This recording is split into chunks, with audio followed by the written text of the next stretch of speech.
Assalamualaikum warahmatullahi wabarakatuh. Salam sejahtera untuk kita semua. Kepada yang terhormat Ibu Zulfa Aziza, SE MSI, selaku dosen praktikum mata kuliah Usaha Kecil Menengah dan Koperasi.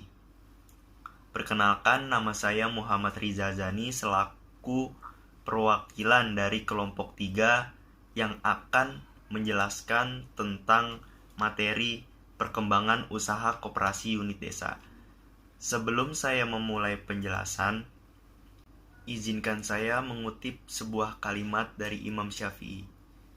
Jika kamu tak kuat menahan lelahnya belajar, maka kamu harus kuat menahan perihnya kebodohan. Maka dari itu, untuk kita semua tetap semangat belajar. Koperasi seperti yang telah kita ketahui memiliki tujuan untuk mensejahterakan anggotanya dan memberikan kemudahan untuk masyarakat di sekitarnya. Nah, keberhasilan suatu koperasi dipengaruhi oleh partisipasi anggota maupun non-anggota. Bentuk partisipasinya ini bisa dalam bentuk modal ataupun penggunaan fasilitas unit usaha koperasi tersebut. Berangkat dari hal tersebut, penulis tertarik untuk membahas keanggotaan, permodalan, serta unit usaha yang ada ataupun permasalahan dalam pengembangan unit usaha yang ada di Koperasi Unit Desa Setiabudi yang terletak di Kecamatan Mojosari, Kabupaten Mojokerto.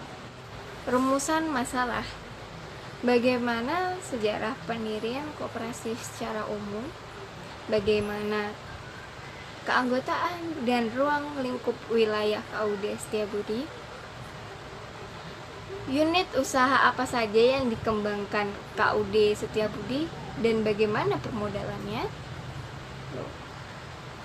permasalahan apa saja yang dialami KUD Setiabudi dalam pengembangan unit usaha mereka, apakah KUD Setiabudi mengalami perkembangan dari sisi unit usaha, keanggotaan, ataupun omset usaha, apakah KUD Setiabudi memiliki ciri koperasi. Di awal abad 19, terdapat dua tokoh yang mempelopori koperasi dunia, yaitu Robert Owen dan William King. Mereka berdualah yang pertama kali mempelopori berdirinya koperasi dunia. Namun, koperasi pertama kali didirikan tahun 1761 di Skotlandia, yang berawal dari menjual oatmeal dengan diskon, kemudian mendirikan Fenwick Weavers Society. Kemudian menyusulah di negara-negara Eropa seperti di Inggris, Prancis, Swedia, Denmark, dan Jerman. Di Inggris inilah pertama kali koperasi modern pertama didirikan yang berbasis koperasi konsumen tahun 1844. Pada saat itu, koperasi timbul pada masa perkembangan kapitalisme akibat terjadinya revolusi industri. Koperasi Rochdale ini berdiri dengan usaha penyediaan barang-barang kebutuhan sehari-hari. Seiring berjalannya waktu, akibat dari pemumpukan modal koperasi, Koperasi Rochdale ini mulai merintis untuk memproduksi sendiri barang-barang yang akan dijualnya. Di Prancis, Charles Fourier, Louis Blanc, dan Ferdinand Lassalle, mereka menyadari perlunya perbaikan ekonomi. Pengusaha-pengusaha kecil berhasil mendirikan berbagai koperasi yang bergerak di bidang produksi. Di Jerman juga ada dua tokoh yang sangat berpengaruh bagi koperasi di Jerman, yaitu Schultz Delitzsch dan Raiffeisen. Nah, jadi koperasi sudah berumur 1 abad lebih. Dalam sebuah koperasi pasti terdapat anggota. Nah, anggota ini yang mempunyai kepentingan ekonomi yang sama sebagai pemilik dan sekaligus pengguna jasa. Sedangkan non-anggota yang dapat kita artikan masyarakat yang ikut serta menggunakan fasilitas koperasi, namun tidak terdaftar sebagai anggota koperasi menurut anggaran koperasi. Kemudian, koperasi unit desa. Koperasi unit desa ini adalah suatu koperasi serba usaha yang beranggotakan penduduk desa dan sudah jelas pasti berada di sebuah pedesaan. Nah, ruang lingkupnya biasanya mencakup wilayah satu desa. Baiklah teman-teman, adapun metode penelitian yang kami gunakan adalah penelitian deskriptif, di mana penelitian deskriptif kali ini adalah berupa studi kasus. Dalam hal pengumpulan data, penulis menggunakan metode studi pustaka. Studi pustaka merupakan metode pengumpulan data yang dilakukan dengan pencarian data dan informasi melalui dokumen-dokumen, jurnal, baik dokumen tertulis, foto-foto, maupun dokumen elektronik yang dapat mendukung proses penulisan. Dalam studi kasus ini, kami mengumpulkan data melalui jurnal yang berjudul Perkembangan Usaha Koperasi Desa atau KUD melalui partisipasi anggota dan non-anggota di Kecamatan Mojosari, Kabupaten Mojokerto. Koperasi Unit Desa Setiabudi yang terletak di Kecamatan Mojosari, Kabupaten Mojokerto mengembangkan 3 unit usaha, yaitu unit usaha simpan pinjam, unit usaha pupuk, dan unit usaha penarikan tagihan listrik. Yang pertama itu ada unit usaha simpan pinjam, di mana tidak hanya anggota, non-anggota ataupun masyarakat dapat melakukan simpanan ataupun pinjaman di koperasi ini. Biasanya mereka melakukan pinjaman untuk memenuhi kebutuhan sehari-hari ataupun dijadikan modal dalam membangun suatu usaha. Mereka lebih senang melakukan pinjaman di koperasi Setiabudi ini. Kenapa? Karena tingkat bunganya ini lebih rendah daripada lembaga perbankan lainnya. Lalu yang kedua ada unit usaha pupuk. Seperti namanya, unit usaha ini koperasi menyediakan pupuk. Namun tidak hanya pupuk, koperasi juga menyediakan alat-alat pertanian seperti obat-obat pertanian. Nah, masyarakat, non-anggota ataupun anggota juga lebih senang membeli di koperasi unit desa karena harganya ini lebih murah daripada yang ditemukan di toko-toko di sekitaran daerah Mojokerto. Lalu selanjutnya ada unit usaha penarikan tagihan listrik. Unit usaha ini awalnya dibangun karena masyarakat mengalami kesulitan dalam pembayaran tagihan listrik karena jaraknya yang begitu jauh. Akhirnya masyarakat mengusulkan agar koperasi membuka unit usaha ini. Akhirnya koperasi unit desa Setiabudi membangun unit usaha ini dengan bekerja sama dengan PT PLN Persero dan lebih mudah dalam membayar tagihan listrik seperti itu. Permodalan koperasi unit desa Setiabudi ini dari anggotanya yang turut aktif dalam menanggung beban modal melalui pembayaran simpanan, yaitu simpanan pokok, simpanan wajib, dan simpanan sukarela. Permasalahan yang dihadapi koperasi unit desa Setiabudi dalam pengembangan unit usahanya diantaranya adalah sebagai berikut. Unit usaha simpan pinjam memang berjalan dengan baik, namun dalam pengembangannya mengalami sedikit kesulitan, di mana biasanya di dalam suatu desa didapati rentenir atau tengkulak yang meskipun bunga mereka lebih tinggi, namun mereka tidak memiliki batasan dalam memberikan pinjaman, sehingga anggota ataupun masyarakat yang sedang dalam kondisi terhimpit dan membutuhkan pinjaman yang cukup besar, mereka lebih memilih untuk meminjam pada tengkulak atau rentenir tersebut, sehingga unit usaha simpan pinjam mengalami penurunan. Nah, kalau untuk unit usaha pupuk juga ada kalanya mengalami penurunan, yaitu adanya banyaknya persaingan atau banyaknya toko-toko pertanian, sehingga ada kalanya ketika non anggota ataupun anggota yang rumahnya ini jauh dari koperasi unit desa, mereka lebih memilih untuk membeli di toko pertanian dekat rumah mereka, sehingga unit usaha pupuk pun ada kalanya mengalami penurunan. Yang ketiga adalah anggota yang tidak mau bekerja sama dan memiliki banyak hutang, sehingga modalnya ini akan mengalami penurunan, bahkan bisa-bisa habis, sehingga unit usaha simpan pinjam akan mengalami masalah dan tidak dapat berkembang. Sementara untuk unit usaha penarikan rekening listrik tidak mengalami kesulitan berarti dalam pengembangannya, karena justru unit usaha ini sangat dibutuhkan oleh anggota ataupun masyarakat, seperti itu. Jadi mereka tetap melakukan pembayaran di unit usaha ini. Saat ini saya akan menjelaskan perkembangan unit usaha di dalam Koperasi Unit Desa Setiabudi. Pertama, unit usaha simpan pinjam yang berdiri tahun 1985 dengan latar belakang para anggota ingin meminjam modal untuk membuka usaha. Perkembangan usaha unit simpan pinjam dari tahun 2013 hingga 2015 mengalami kenaikan dan penurunan.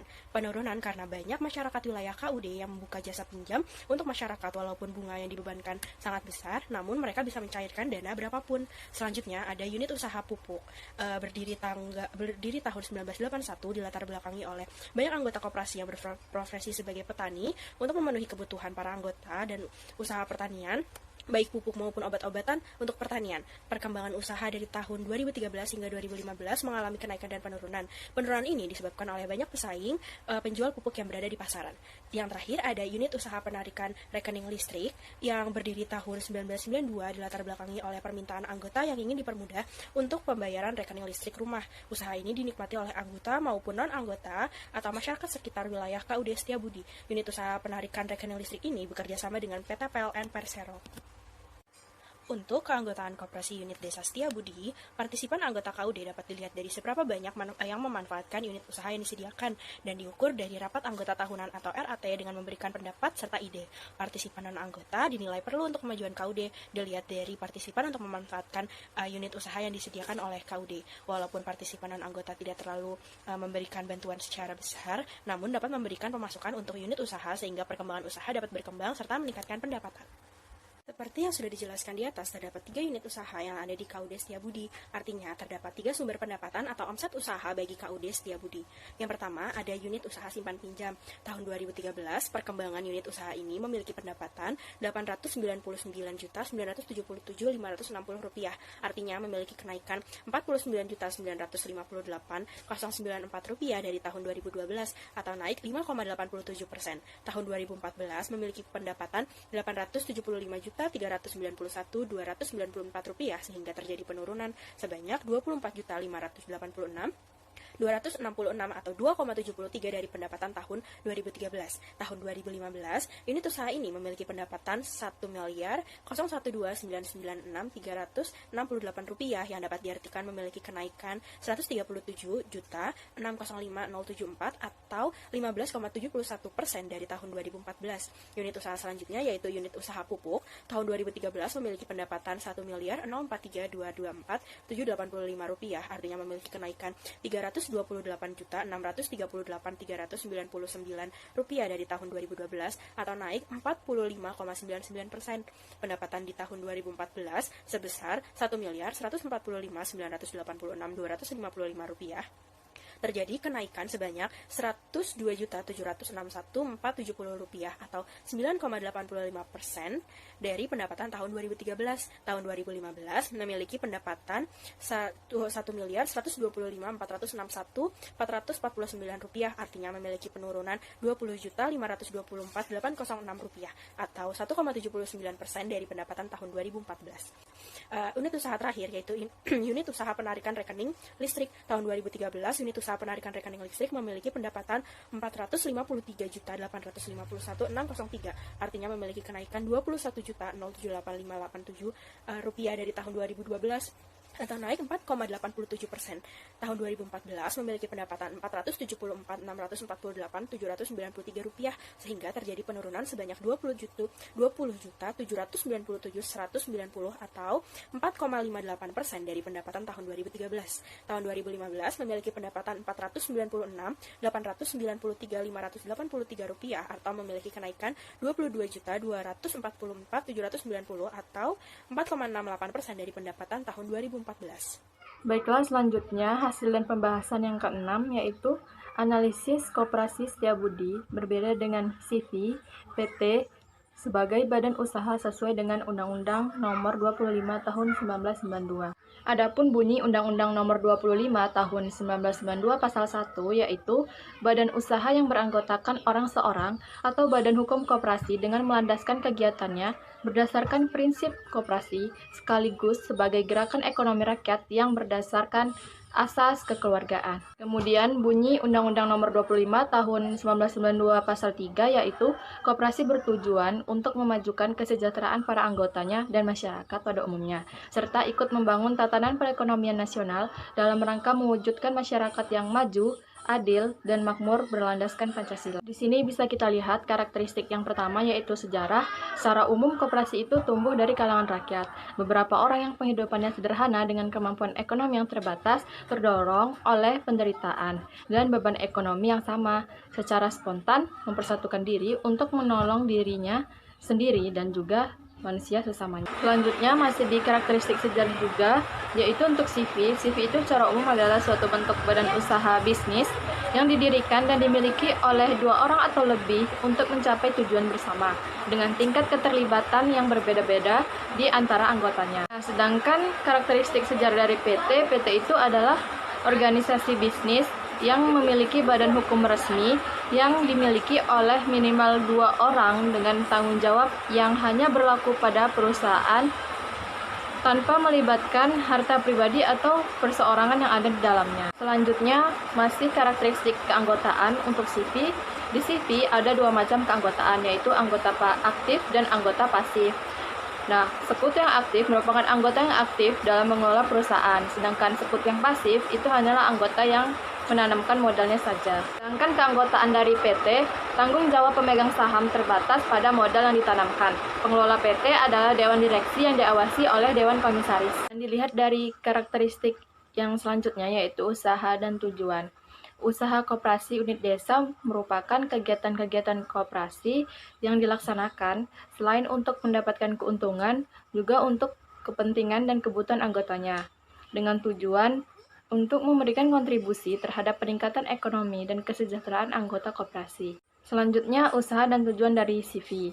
Usaha CV yang didirikan itu adalah bertujuan untuk dapat melakukan kegiatan bisnis yang serupa dengan perusahaan lain atau yang berbeda dengan keinginan para pendiri perusahaan tersebut. Nah, sedangkan tujuan dan usaha dari PT, tujuan didirikannya usaha PT itu untuk menjalankan sebuah perusahaan dengan menggunakan modal tertentu, yaitu saham. Pemegang saham akan membuat tindakan bersama untuk membuat keputusan dan mendapatkan keuntungan semaksimal mungkin. Kemudian, karakteristik yang terakhir yaitu permodalan.